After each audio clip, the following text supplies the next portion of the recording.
Yes. Let's get it started. I'm going to do a video on the Tom Aspinall situation.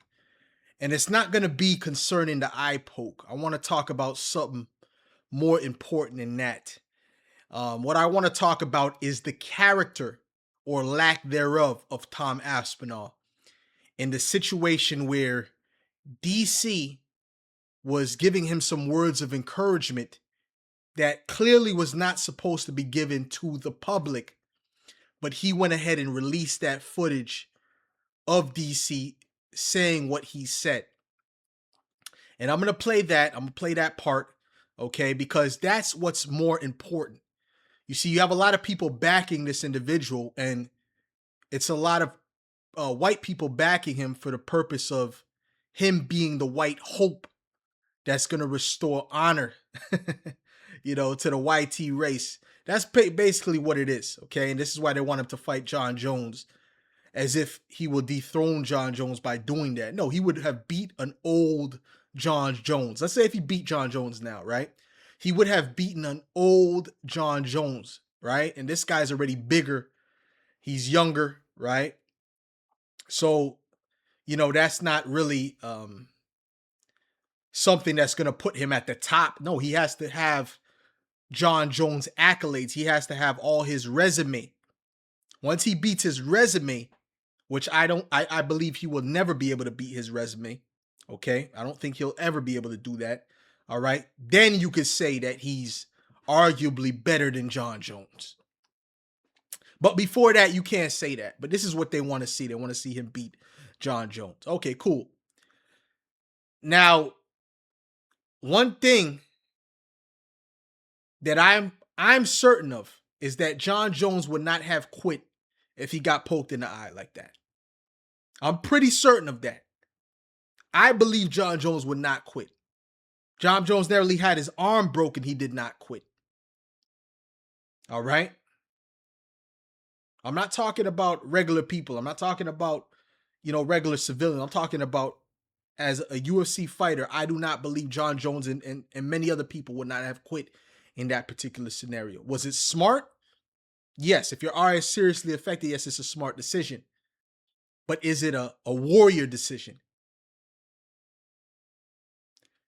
I don't think that's a top warrior decision. I think there's top warriors that would have went forward with that. Okay. Now, let's take a look at this video. All right. Let's watch this video. Show you. This shows you his character is not good. So if they're still following him after this, they're not following him because his character is good. They're following him because he's their YT hope. Okay. Their great hope. Like they had that great hope of that great white hope that was supposed to defeat Jack Johnson, who failed. They took him out of retirement and he failed. Okay. It's the same scenario. It's just 2025. Let's go. Tall. You fight another day. If you can't see and you're cornered through another day, it was like a couple weeks ago when the Ritter's cornered through in the towel. You fight another day. If you can't see and you're the reigning defending champion and you can't see, then you don't fight. You have too much to lose, Chael. And we always try to measure the smart decision versus the honorable decision. I thought Anthony Smith was very honorable when Jon Jones kneed him in the head on the ground. I thought Anthony Smith also was dumb. He should have took the win, went home as the champion, and then came back and collected some pay-per-view points in the rematch. That's just me. Honorable versus smart. I think Tom Aspinall just made the smart decision, and that ultimately upset a lot of people.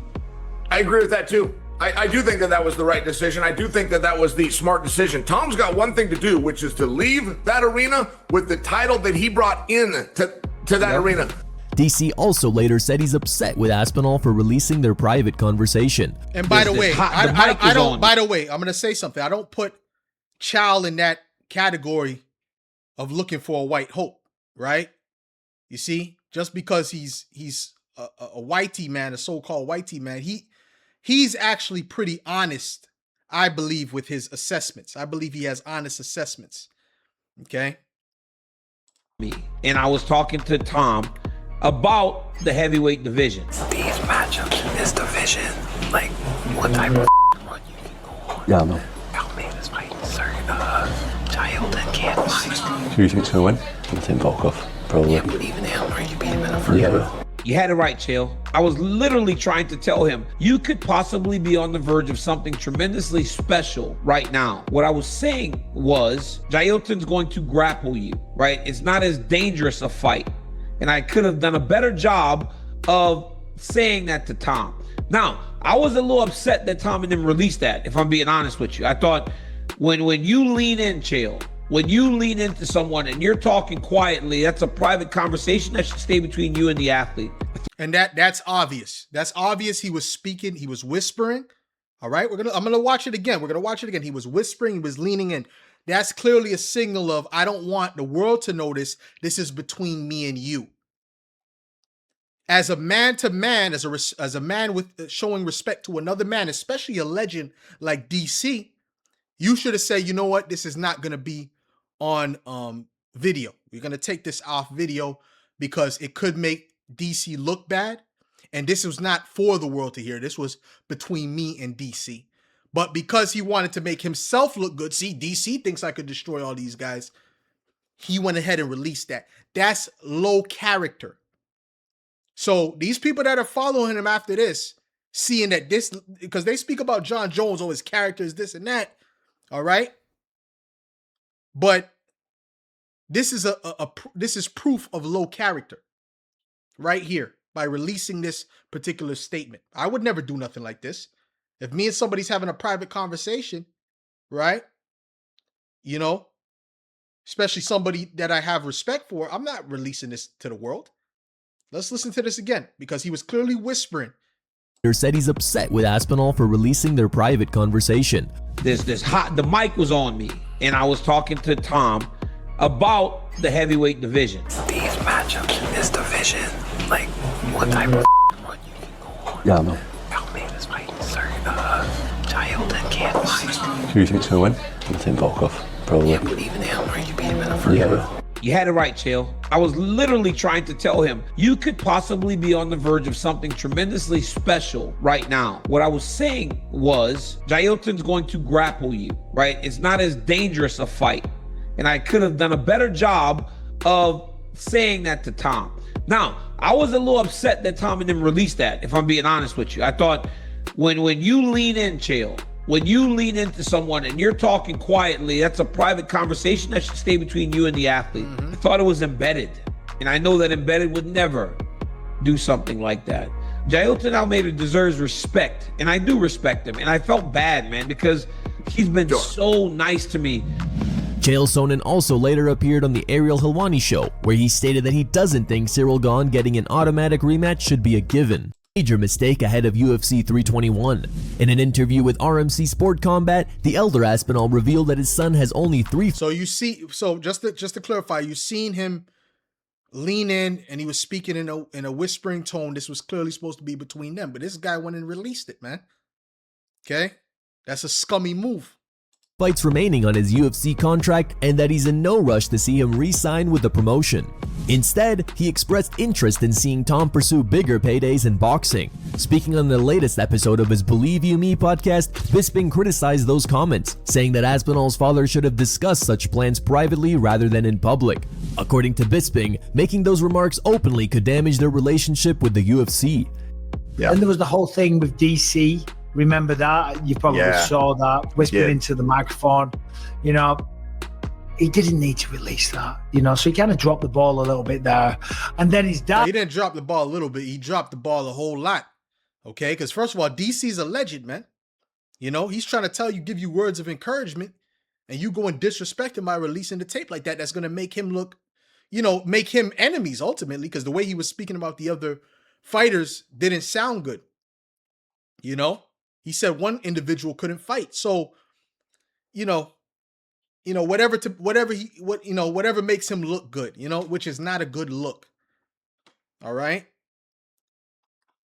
Is this your king?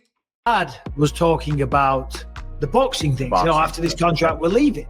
And I was like, what are you doing? You don't negotiate like that in public. You speak to them men to men, man to man. I mean, if that's what you want to do, great. But if you had have lost on Saturday night, good luck getting into the title fight. Yeah. Well, that's going into what his father said about, he wants Tom Aspinall to pursue boxing, because the money, the big paydays are in boxing, you know. But yeah, so you see that, the character of this individual is in question. All right. And really, in my opinion, it's not in question. That was a low character move. Right. And the reason why these people are supporting him is, it's based upon him being their great white hope. All right. And yeah, so I just wanted to say that. That's pretty much all I had with this video. But you see, and people are usually picking sides based upon who they relate to. If someone's from a particular country and a person from their country is fighting, they're gonna pick that person. If a person is from their race, and they're fighting, they're gonna pick that person. There's nothing wrong with that.